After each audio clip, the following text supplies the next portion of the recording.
Welcome to Adulting Without Supervision, where this week we're going to replace the coolant reservoir in my 2017 Chevy Sonic Turbo.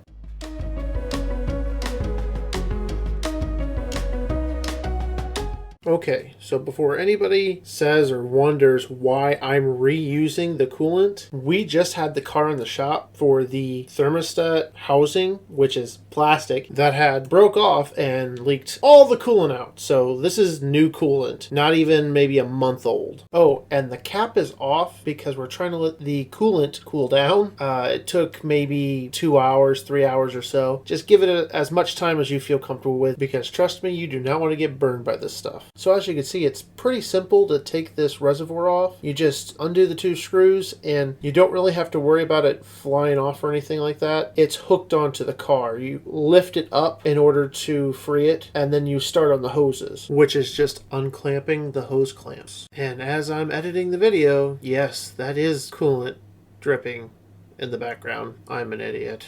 All you have to do to where that won't happen is just take some vice grips and clamp the hose. So don't be like me and let it leak all over the dang place.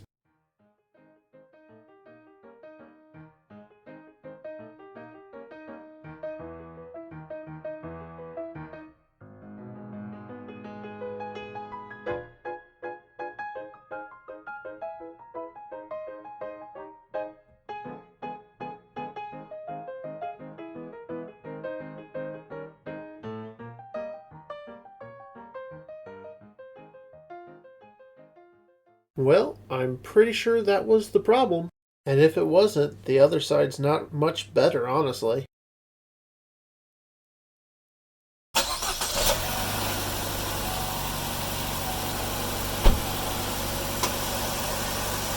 Now you're supposed to run the car with the cap off. That way the air will slowly seep out through the reservoir. But at the same time, the reservoir was the problem here, so there really shouldn't be any air in the hoses. And you would just refill it as the coolant in the reservoir dropped. Well, that's another one in the book, guys. If you liked our video, please remember to like, comment, and subscribe. We really do hope that these videos are actually helping folks. We've had a couple of questions on previous videos, and we're trying to get back to them as fast as we can, so give us a chance. We will get there. But if you have more questions, by all means, bring them on. We like to figure things out the best that we can, and if we can answer you back, all the better. Thank you guys for sticking with us, and we'll see you later.